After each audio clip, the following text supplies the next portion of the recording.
चलिए आज हम लोग पढ़ने वाले हैं और शास्त्र का दूसरा लेसन, राज्य एवं राष्ट्र की आय। राज्य एवं राष्ट्र की आय हमने किताब पढ़ा था, लाइन में किताब में बहुत सारे बातें पढ़े थे। एक महत्वपूर्ण इंपॉर्टेंट नोट्स भी हम लोगों ने पढ़ा था इस पार्ट से रिलेटेड। आइए आज इसका एक एक क्वेश्चन सर करते हैं जो किताब में दिया है। कहाँ दिया है? जो किताब में दिया है वही सारे क्वेश्चन सर, ध्यान दीजिएगा। देखिए पहला ही क्वेश्चन है कि आय से आप क्या समझते हैं?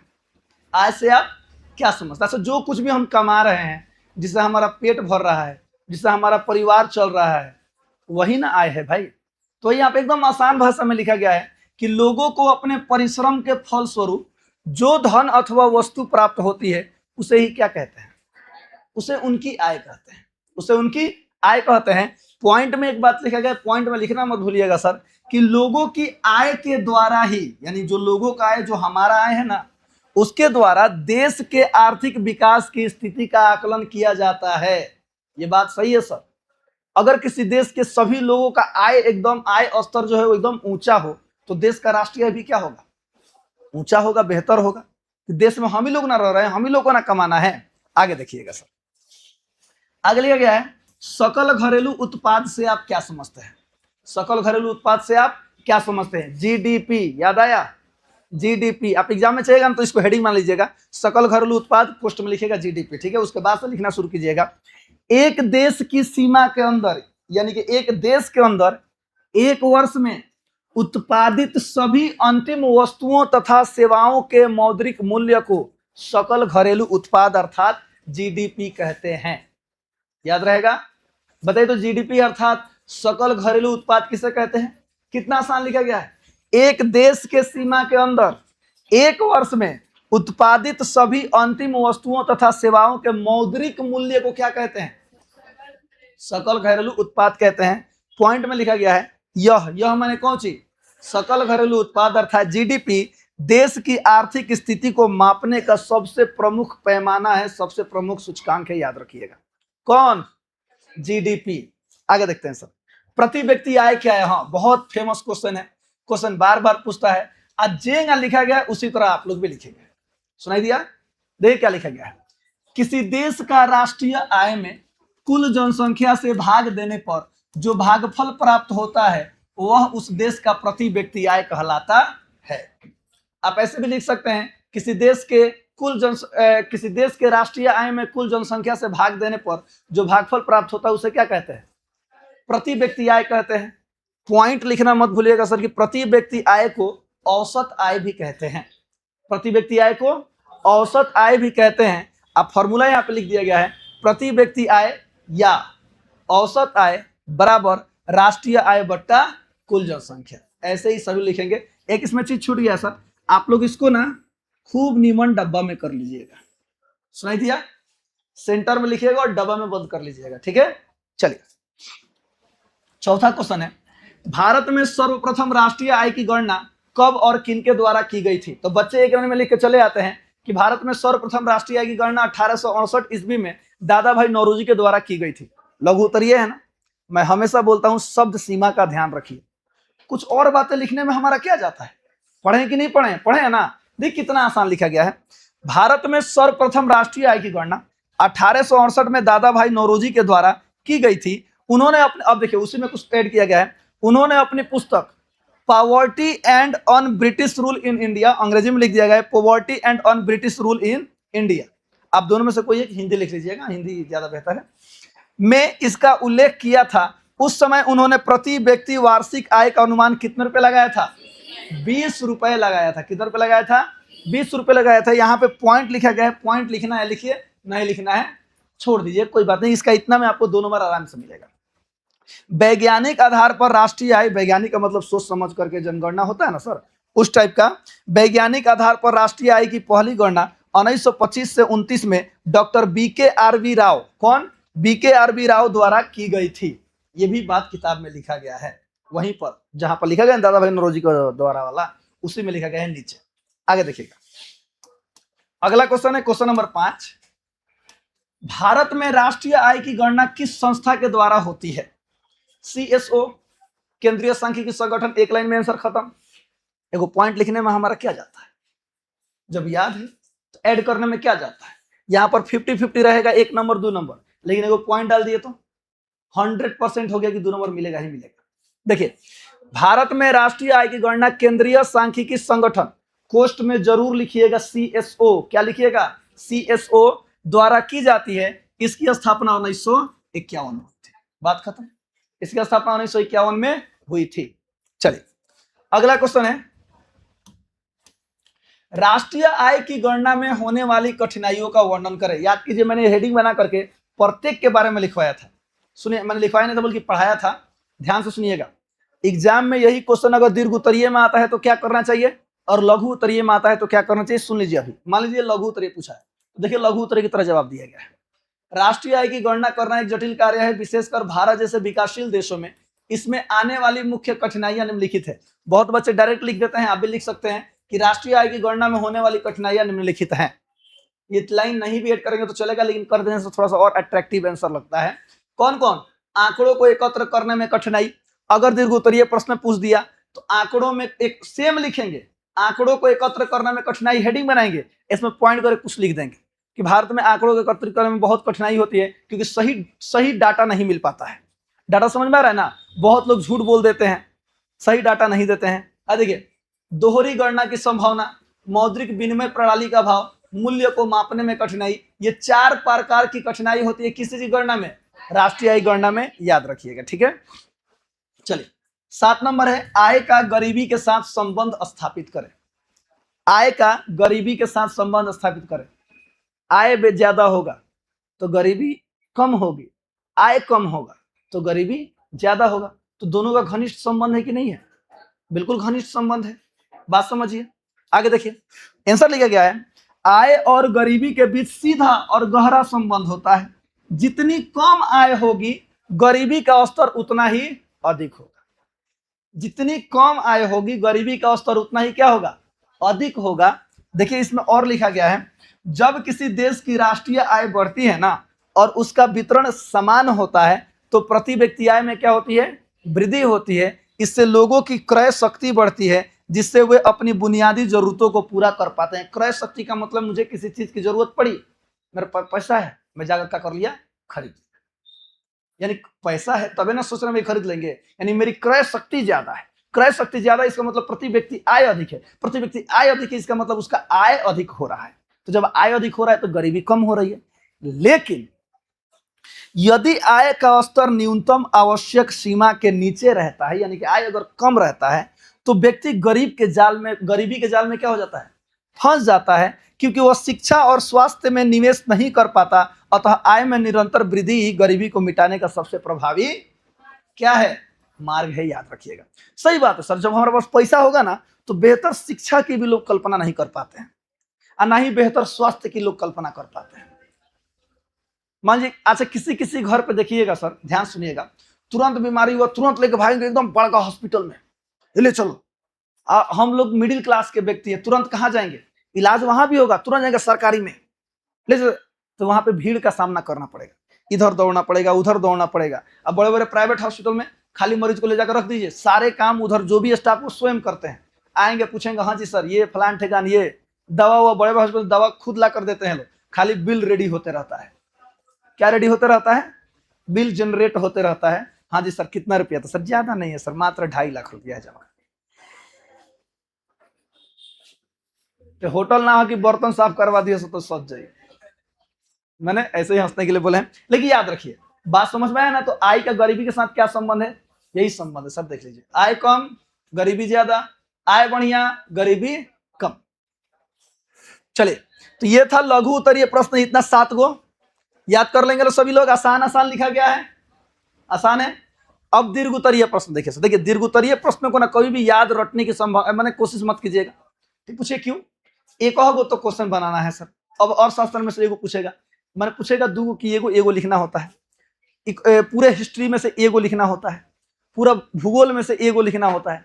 तो दीर्घ उत्तरीय प्रश्न को समझिए, हाँ लघु उत्तरीय याद कीजिए, दीर्घ उत्तरीय प्रश्न को समझिए। देखिए क्वेश्चन दिया गया है, स्वतंत्रता प्राप्ति यानी कि 1947 के बाद, कुछ समझ में आया, स्वतंत्रता प्राप्ति के बाद भारत सरकार ने कब और किस उद्देश्य से राष्ट्रीय आय समिति का गठन किया था, क्वेश्चन समझ में आ गया। यानी कि 1947 के बाद कौन सा ऐसा उद्देश्य था और कब सरकार को राष्ट्रीय आय समिति का गठन करना पड़ा था? महालनोबिस याद आ रहा है नाम? आए चलिए सुनिएगा ध्यान से। स्वतंत्रता प्राप्ति के बाद भारत सरकार ने अगस्त 1949 में राष्ट्रीय आय समिति का गठन किया। इस समिति के अध्यक्ष प्रोफेसर पीसी महालनोबिस थे। कौन थे? Professor PC Mahalanobis. अर्थात कहने का मतलब हुआ कि बताइए, क्वेश्चन पूछ सकता ऑब्जेक्टिव में कि राष्ट्रीय आय समिति का गठन कब हुआ था? अगस्त 1949। इसके अध्यक्ष कौन थे?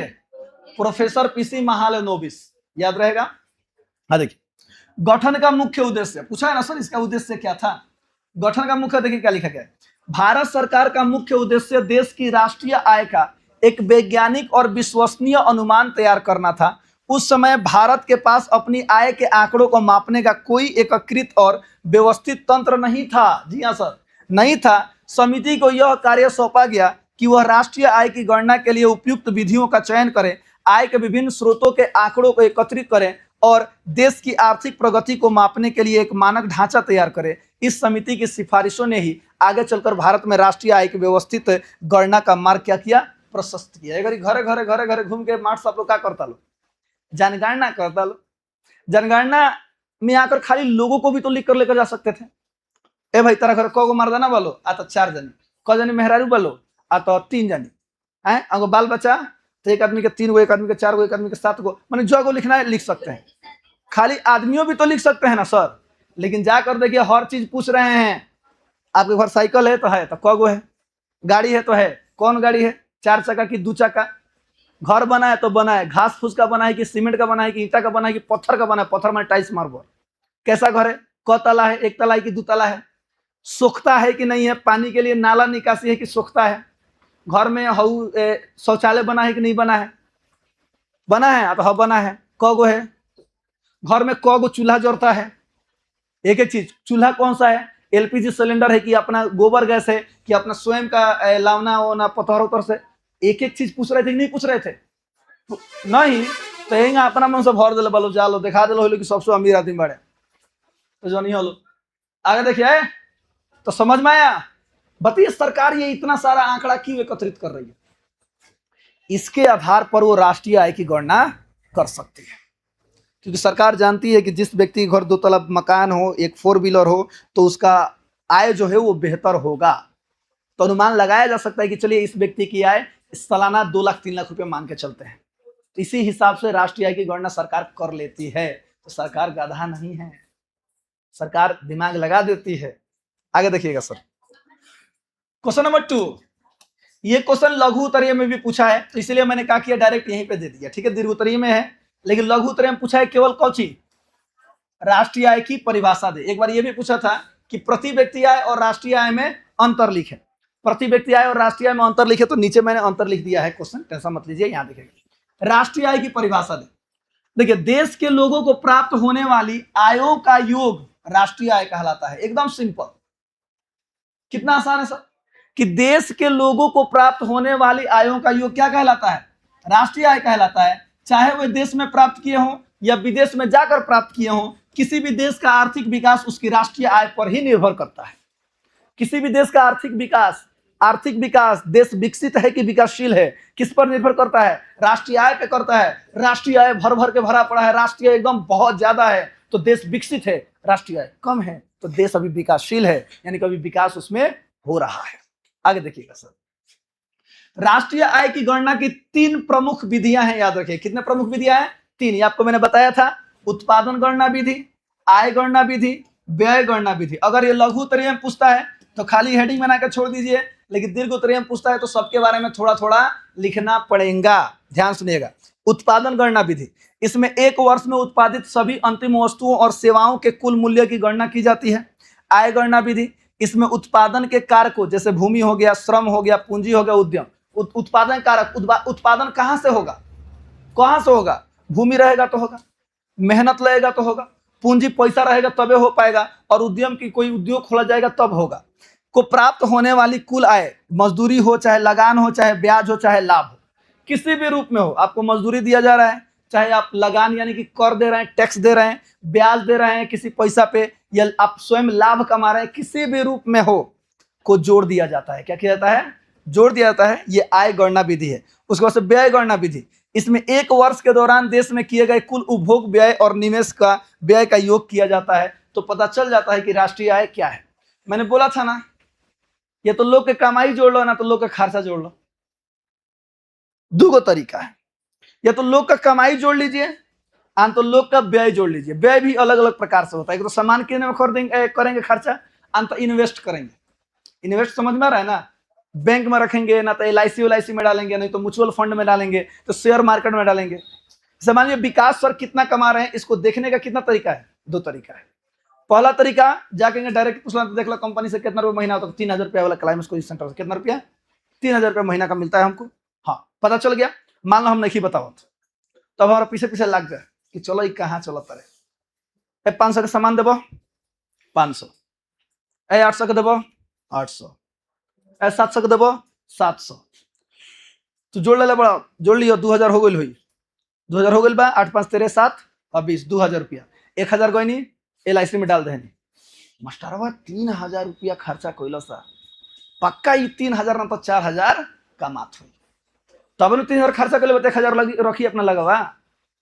तो ये तरीका होता है गणना विधि। कुछ समझ में आया? या तो आय गणना विधि, न तो व्यय गणना विधि। आगे देखिएगा सर, प्रति व्यक्ति आय और राष्ट्रीय आय में अंतर स्पष्ट करें। जेंगा अंतर लिखा गया है ठीक उसी तरह से अंतर लिखेंगे बच्चा, याद रखिएगा। कम से कम तो 3 गो अंतर होना ही चाहिए। कितना अंतर? 3 गो। प्रति व्यक्ति आय और राष्ट्रीय आय में अंतर। प्रति व्यक्ति आय हेडिंग बन गया, राष्ट्रीय आय हेडिंग बन गया। 1 नंबर, देश की कुल राष्ट्रीय आय में कुल जनसंख्या से भाग देने पर प्राप्त औसत आय, ये प्रति व्यक्ति आय होता है। एक वर्ष में देश में उत्पादित सभी वस्तुओं और सेवाओं का कुल मौद्रिक मूल्य, ये राष्ट्रीय आय होता है। यह माने कौन? प्रति व्यक्ति आय देश के नागरिकों के औसत जीवन स्तर को दर्शाती है। यह देश की कुल आर्थिक क्षमता और उत्पादन शक्ति को दर्शाती है। ध्यान सुनिएगा, यहां पर अगर ये समझ में नहीं तो यहां पर डायरेक्ट इसका परिभाषा लिख देना, यहां पर भी इसका डायरेक्ट क्या कर देना? परिभाषा लिख देना। कहते हैं हाँ लिख देना, अंतर में लिख देना, याद रहेगा। हाँ देखिए, इसकी गणना राष्ट्रीय आय भागे कुल जनसंख्या के सूत्र से की जाती है, या बट्टा भी लिख सकते हैं, आप यहाँ पे ऐसे भी कर सकते हैं, ठीक है। इसका मतलब क्या होता है? बट्टा होता है, से की जाती है। इसकी गणना कुल उत्पादन के आधार पर की जाती है। अंतर हो गया? हाँ देखिए, यह लोगों की क्रय शक्ति और उनके वास्तविक आर्थिक सुधार को मापने के लिए बेहतर है। यह अर्थव्यवस्था, पूरे अर्थव्यवस्था के समग्र विकास और व्यापक आर्थिक नीतियों के लिए क्या होती है? उपयोगी होती है। आसान है अंतर। चलिए क्वेश्चन नंबर 4, राष्ट्रीय आय में वृद्धि भारतीय विकास के लिए किस तरह से लाभप्रद है, वर्णन करें। ये क्वेश्चन नहीं पूछा है लेकिन फिर भी किताब में दिया है तो मैंने आंसर लिख दिया। ध्यान सुनिएगा, राष्ट्रीय आय में वृद्धि भारतीय विकास के लिए किस तरह लाभप्रद है? भाई बिल्कुल लाभप्रद है। मेरे परिवार का मेरे परिवार का आर्थिक स्थिति बेहतर हो, जब मैं कमाऊंगा मेरी आर्थिक स्थिति सुधरेगी, मेरे पास खूब पैसा आएगा, तो मेरे परिवार की स्थिति बदलेगी नहीं बदलेगी? वही क्वेश्चन पूछा गया, राष्ट्रीय आय में वृद्धि। तो राष्ट्रीय आय में वृद्धि होगा तो क्या इससे भारत का विकास नहीं होगा? 100% होगा सर। ध्यान से देखिए, तो राष्ट्रीय आय में वृद्धि भारतीय अर्थव्यवस्था के विकास के लिए अत्यंत महत्वपूर्ण है। इसके लाभों का वर्णन निम्नलिखित बिंदुओं के माध्यम से किया जा सकता है। सबसे पहले तो जीवन स्तर सुधर जाता है, पूंजी निर्माण होने लगता है, रोजगार के अवसर बनने लगते हैं, चाहे सरकारी नौकरी मिले और चाहे ना मिले। एगो अपन फैक्ट्री खोल दे, खुद तो रोजगार में बढ़ ले बनी, संग संगे 4-5 आदमी को और में काम पर रख ले।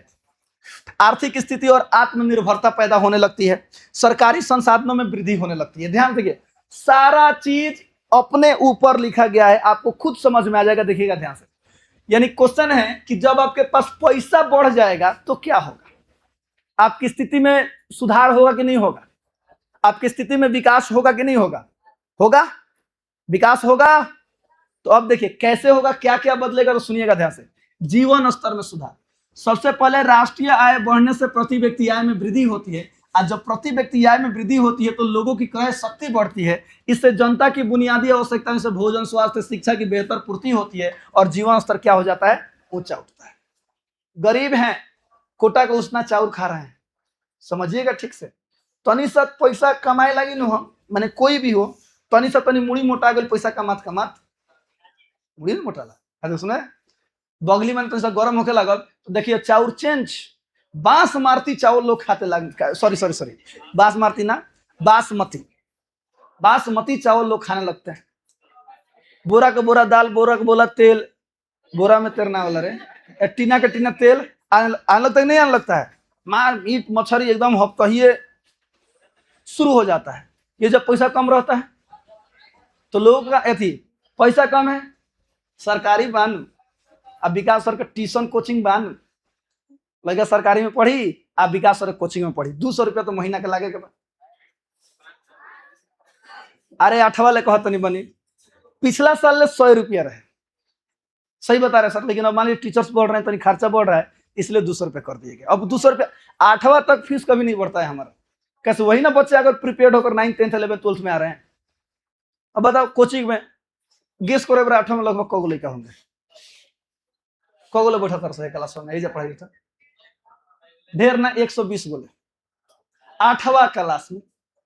आप पूछा 8वां के नीचे पहला से लेके माने 6वां 7वां वाले ढेर नहीं कर 150 हुई, वो 150 में 20 गो का पैसा मिल रहा, बाकी सबका नाम मिला, 130 गो का नाम मिला। अरे भाई हंसने के लिए बोले, ये सब काल्पनिक बातें हैं, इन सभी चीजों पे ध्यान नहीं देना चाहिए। आगे देखिएगा सर, हाँ देखो पूंजी निर्माण, हाँ जैसे जैसे पैसा बढ़ते जाएगा, यानी बढ़ती आय के साथ देश में बचत बढ़ती है। 10 रुपया कमाते रही तो 2 रुपया सेव करते रही, आज 20 रुपया कमाएंगे तो कै रुपया सेव करें, 4 रुपया। जैसे जैसे पैसा कमाया जाएगा वैसे वैसे बचत भी बढ़ता है। आगे देखिएगा सर, यह बचत निवेश का आधार बनती है जिससे नए उद्योग स्थापित होते हैं और आधारभूत संरचना, सड़क, बिजली, संचार का क्या होता है सर, विकास होता है। लोग पैसा गोटा करके रखते हैं तबे ना आगे चल के एक बार बिल्डिंग पिटवा लेते हैं, बात समझिए ना। तो सोचवा कमाते रही बिल्डिंग पिटवाते रही तो कभी संभव नहीं है आज के समय में सर, नहीं है। आगे देखिए, रोजगार के अवसर, राष्ट्रीय आय में वृद्धि का अर्थ है उत्पादन में वृद्धि। राष्ट्रीय आय में वृद्धि का अर्थ क्या है, उत्पादन में वृद्धि। उत्पादन बढ़ने से रोजगार के नए अवसर पैदा होते हैं जिससे बेरोजगारी और गरीबी की समस्या क्या होती है सर, कम करने में सहायता मिलती है। बात सही कि नहीं है। मान लीजिए मेरे पास पैसा हो गया, मुझे सरकारी नौकरी नहीं है, मैं एक कंपनी खोल दिया, क्या खोल दिया, कंपनी, तो मुझे तो रोजगार मिल गया ना, मेरे साथ साथ 5-6 और लोग कंपनी में काम करने को चाहिए कि नहीं चाहिए, चाहे कंपनी छोटा ही क्यों ना हो, तो उन 5-6 को रोजगार मिला कि नहीं मिला, हाँ, तो रोजगार का अवसर बढ़ने लगता है।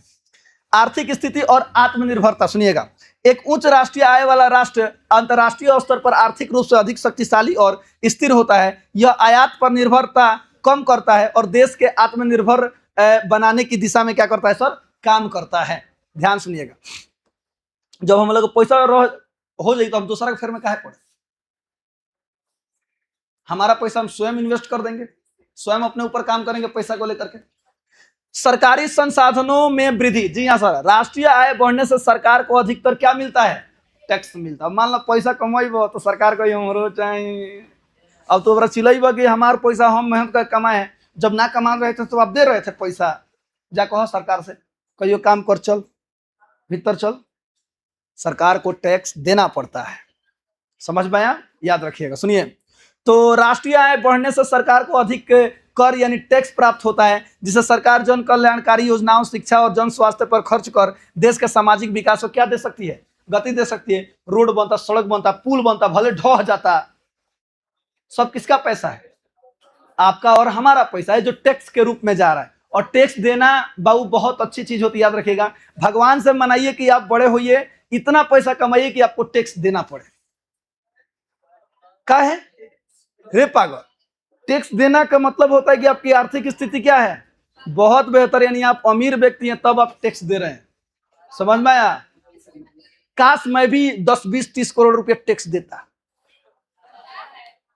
10-20-30 करोड़ रुपया टैक्स देने का मतलब कमाई पता है कितना हो गया, एक साल का 100 करोड़ हो गया। अब बताओ कोई व्यक्ति 100 करोड़ कमाए हो तो क्या 30 करोड़ टैक्स नहीं दे सकता है, हंसते हंसते आराम से दे सकता है। बात समझ में। हाँ सर, आपका कोचिंग में टैक्स भरता है, ऐसी कोई बात नहीं है। सुनिए, अब मान लीजिए कि कोई मुझे कहे कि बाबू है लो 1000 रुपया लो फ्री में, 1000 रुपया लो, हमरा का 300 दे दो, हमको 1000 रुपया दो तो हमरा से 600 ले लो। पूछा का है फ्री में ना होता, लेकिन नहीं सर, अपनी जो कमाई होती है उसका मजा ही कुछ और होता है, और अपने कमाई में से टैक्स भरने का माने बेहतर होता है, याद रखिए। तो भगवान से मनाओ कि तू लोग अपना काम कर, अपना कंपनी खोल, इतना पैसा कमाओ, इतना पैसा कमाओ, इतना पैसा कमाओ कि सरकार को टैक्स दे और संग संग खुद का सरकार बना ले। हाँ, आगे देखिए क्वेश्चन नंबर 5, विकास में प्रति व्यक्ति आय पर संक्षिप्त टिप्पणी लिखें। विकास में प्रति व्यक्ति आय का योगदान क्या है? क्वेश्चन वही है। विकास सर नहीं, विकास यानी डेवलपमेंट। डेवलपमेंट में प्रति व्यक्ति आय का योगदान क्या है? सुनो। विकास में प्रति व्यक्ति आय का अत्यंत महत्वपूर्ण स्थान है। यह देश के नागरिकों के औसत आर्थिक जीवन स्तर को मापने का एक सशक्त पैमाना है। जब देश के कुल राष्ट्रीय आय में कुल जनसंख्या से भाग दिया जाता है तो प्रति व्यक्ति आय होती है, यहाँ पर लिख लीजिएगा प्राप्त होती है। ठीक है, जिस देश की प्रति व्यक्ति आय अधिक होती है, अब देखिएगा इसके बारे में लिखा जाता है, वहां के नागरिक के पास बेहतर शिक्षा, स्वास्थ्य, पौष्टिक भोजन और बेहतर आवास की उपलब्धता अधिक होती है। यह आय का स्तर ही तय करता है कि कोई देश विकसित है या विकासशील। ज्यादा पैसा है, ज्यादा आय है तो हम क्या हैं? विकसित हैं। तनी कम पैसा है, तनी वही ना डोल डाल होकर चल रहा है, एकदम ढिमला ढिमला ढह ढिमला माने चल रहा है, क्यों ना चल रहा है, इसका मतलब क्या है? विकसित विकासशील है। देखिए, यदि प्रति व्यक्ति आय में वृद्धि होती है तो इसका अर्थ है कि आर्थिक विकास का लाभ आम जनता तक पहुंच रहा है, जिससे गरीबी और असमानता में कमी आती है। अतः प्रति व्यक्ति आय न केवल आर्थिक संपन्नता का सूचक है बल्कि यह मानव विकास और कल्याण का भी क्या है सर? आधार है। याद रखिएगा, आसान है। क्वेश्चन नंबर 6, क्या प्रति व्यक्ति आय में वृद्धि राष्ट्रीय आय को प्रभावित करती है? वर्णन करे। सही बात है सर, प्रति व्यक्ति आय बढ़ेगा तो राष्ट्रीय आय बढ़ेगा। तो क्या बताइए, प्रति व्यक्ति आय राष्ट्रीय आय को प्रभावित नहीं करती है? करती है। तो आंसर देखो कितना आसान लिखा गया है। हाँ, प्रति व्यक्ति आय में वृद्धि निश्चित रूप से राष्ट्रीय आय को क्या करती है? सकारात्मक रूप से प्रभावित करती है। इसे निम्नलिखित विधियों के माध्यम से समझा सकता है सर। सुनिएगा, प्रति व्यक्ति आय बढ़ता है तो उत्पादन में वृद्धि होती है, बचत और निवेश बढ़ता है। ऊपर क्वेश्चन बताया था ना, राष्ट्रीय आय बढ़ता है तो क्या होता है? वही हेडिंग बनाकर आप फिर से लिख सकते हैं, लेकिन यहाँ पे थोड़ा सा अलग लिखा गया है। प्रति व्यक्ति आय बढ़ने का अर्थ है लोगों का क्रय शक्ति बढ़ना। जब मांग बढ़ती है तो उत्पादक अधिक उत्पादन करते हैं, जिससे अंततः देश का कुल उत्पादन और राष्ट्रीय आय क्या होता है सर? बढ़ता है।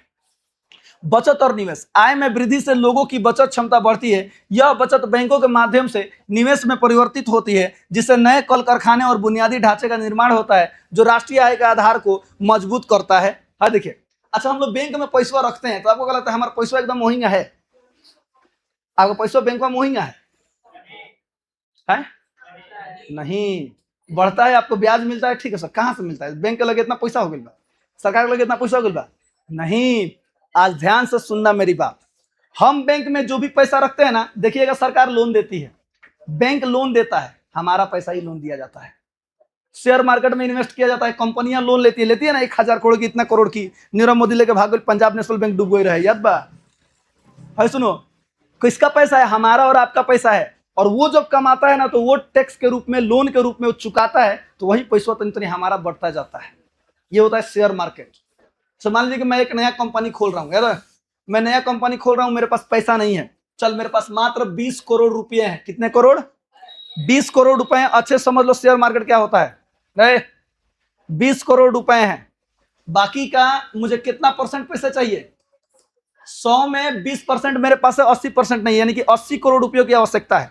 अब मैंने क्या किया? शेयर मार्केट खोल दिया, शेयर मार्केट खोल दिया। अब क्या हुआ कि राम कुमार आए और मेरे कंपनी में 20 करोड़ मेरे पास, इन्होंने 50 करोड़ रुपया दे दिया। कितना रुपया? कंपनी मेरी, सब चीज मेरा। लेकिन जब ये 50 करोड़ रुपया इन्वेस्ट कर दिया ना, तो ये 50% के मालिक हो गए। कितना परसेंट के? ये होता है शेयर मार्केट। सुनिएगा, 50%, 50 20 70। अब मान लीजिए कोई आया, कौन आ गया? आ गया आदित्य कुमार, इसने क्या किया? 30 करोड़ रुपया दे दिया। कितना रुपया? ध्यान से सुनिएगा, what is the share market. देख कितना आसान से चलता है सर। कंपनी मेरा, सब चीज मेरा। अब आगे बढ़ते हैं। अब सब चीज छांट करके, टैक्स वैक्स छांट करके, मान लीजिए कंपनी हिट हो गई और कंपनी 100 करोड़ रुपए कमा ली। कितना करोड़ रुपए कमा ली? 100 करोड़ रुपए प्रॉफिट हो गया। आपको पता है विकास सर को कितना मिलेगा? मात्र 20 करोड़ रुपया मिलेगा, क्योंकि इन्होंने कितना परसेंट लगाया था? 20% ही लगाया था। राम कुमार को कितना मिलेगा? 50 करोड़ मिलेगा।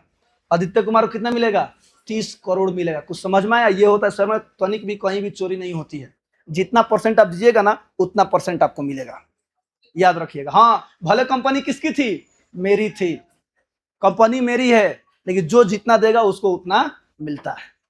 बात समझ में आया, याद रखिएगा। आगे बढ़ते हैं सर। मानव पूंजी का विकास, अब क्या लिखा गया है, मानव पूंजी का विकास। सुनिएगा ध्यान से। बढ़ी हुई आय से नागरिक बेहतर शिक्षा और स्वास्थ्य सेवाओं पर खर्च कर पाते हैं, जिससे कार्य क्षमता बढ़ती है। कुशल कार्यबल अधिक उत्पादकता उत्पन्न करता है, जो राष्ट्रीय आय में सीधे वृद्धि का कारण बनता है। अधिक आर्थिक चक्र, यह एक चक्रीय प्रक्रिया है। प्रति व्यक्ति आय में सुधार से मांग, उत्पादन और आय का एक सकारात्मक चक्र बनता है, जो अर्थव्यवस्था की गति प्रदान करता है। सही बात है सर, प्रति व्यक्ति आय बढ़ेगा तो राष्ट्रीय आय बढ़ेगा, राष्ट्रीय आय बढ़ता है तब ना प्रति व्यक्ति आय बढ़ता है, प्रति व्यक्ति आय, राष्ट्रीय आय कम, राष्ट्रीय आय कम तो प्रति व्यक्ति आय कम।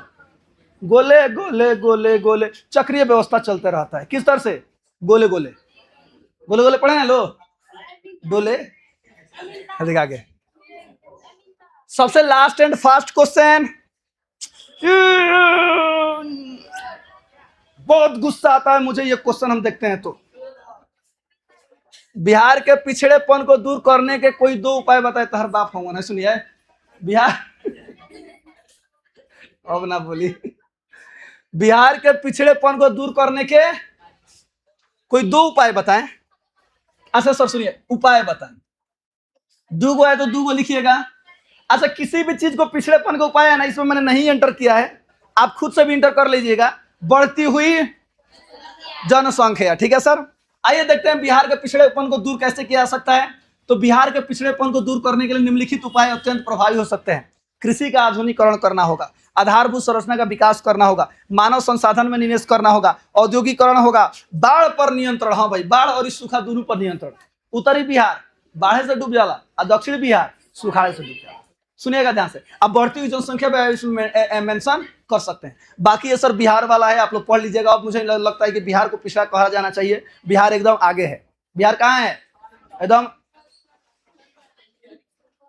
पढ़ लीजिएगा, आसान है सर। बस हेडिंग याद रखिए, कृषि का आधुनिकीकरण, बढ़ती हुई जनसंख्या पर रोक, इन सभी चीजों से बिहार का पिछड़ेपन क्या किया जा सकता है, दूर किया जा सकता है। ठीक है, चलिए। तो इस प्रकार से राज्य एवं राष्ट्र की आय का पूरा क्वेश्चन सर यहाँ पर है। खूब बढ़िया से रच रच के आज सभी को क्या कर लेना है, लिख लेना है। सुन लीजिए, लघु उत्तरीय और दीर्घ उत्तरीय पूरा का पूरा, आंख नाक कान हाथ गोड़ मुंह सब चीज खोल करके सुन लीजिए, लो याद रहेगा। तो इसी के साथ खत्म करते हैं। हंसते रहे, मुस्कुराते रहे, गाते रहे, गुनगुनाते रहे और हमेशा खुश रहिए। मिलते हैं अभी इसी क्लास में। तनी सब थोड़ा सा और कुछ पढ़ाना है, तब तक के लिए जय हिंद।